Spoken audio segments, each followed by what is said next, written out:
बहुत प्रेम के साथ बैठेंगे और आज के सत्संग की हम लोग शुरुआत करेंगे परम पिता परमात्मा के चरणों में, भगवान जी के चरणों में। कल हमने देखा कि सारी गंदगी हमारे अंदर पड़ी।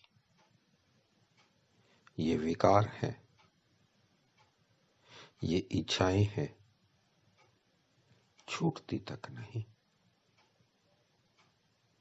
छोड़ना चाहते हैं और बढ़ कर आ जाती है।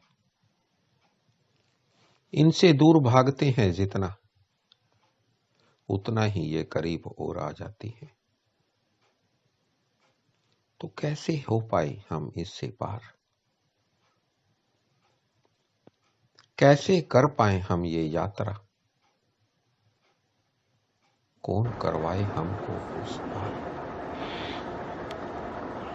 इस माया से, इन विकारों से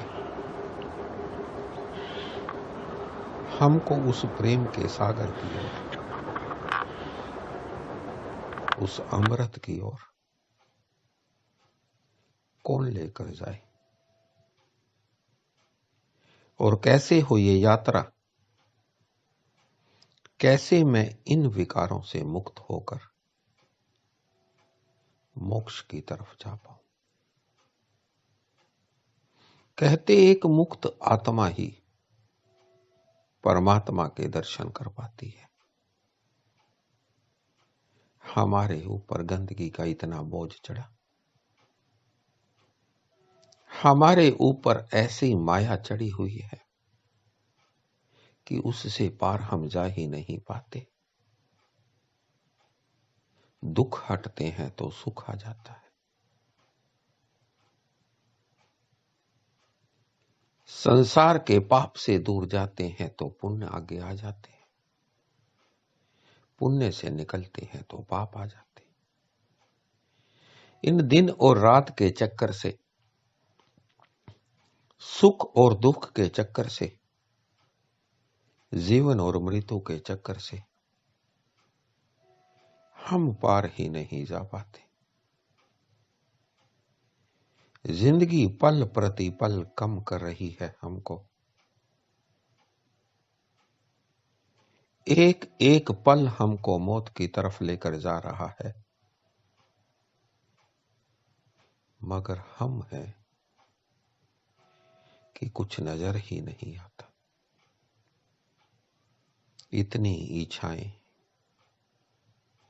इतनी कल की चिंता, इतने काम और इतने कर्म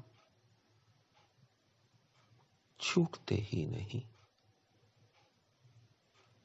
शरीर धीरे धीरे क्षीण होने लग जाता है।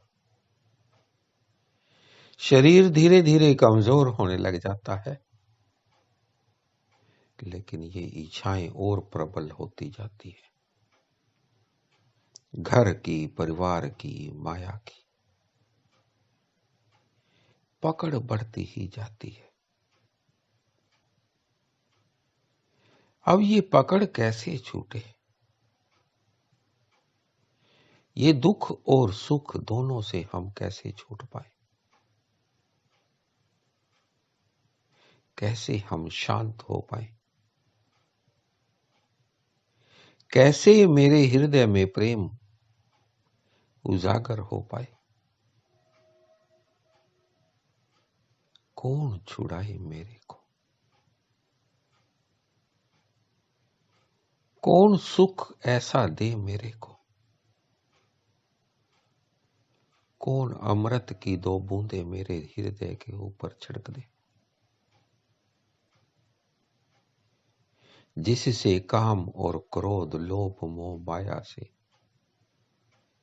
सुलगते हुए मेरे हृदय को आराम मिल पाए। मैं शांत हो पाऊं, सरल हो पाऊं,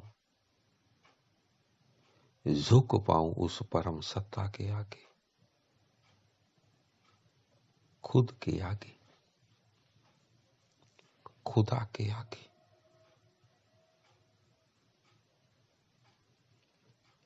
अब इन विकारों से कौन छुड़ाए मेरे को। कहते किसी जीव के हृदय में ऐसा विचार भी आ जाए तो भी वो मुक्ति की मार्ग की ओर चल पड़ता है। अच्छाइयां हमें कभी बुराइयों को देखने ही नहीं देती। हाँ, बुराइयां देख देने देती हैं हमको अच्छाइयां। दुख के अंदर सुख दिखता है, जिसकी तरफ जाने को दिल करता है दुख से छूटने को दिल करता है। दुख के अंदर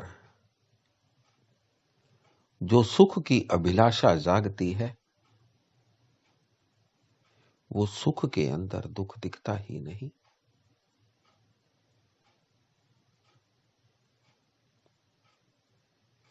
बस यही तो बात है कि सुखी इंसान कभी भी दुख को देख ही नहीं पाता और दुखी इंसान को बस सुख ही सुख दिखता है। रोगी काया को हमेशा अरोगी ही दिखता है। दर्द है कहीं तो इससे दर्द का छुटकारा कैसे हो और मैं सुख में कैसे आ पाऊं। सिर्फ यही अरदास निकलती है,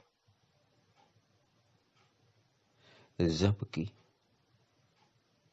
अरोगी काया कभी भी दुख को देख ही नहीं पाती। अरोगी काया सुख को भी नहीं देख पाती।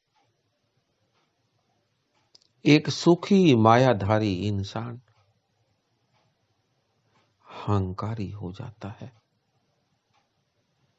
भगवान की दी हुई दात को अपनी समझता है, अपनी बुद्धि अपनी चालाकी से मिली हुई समझता है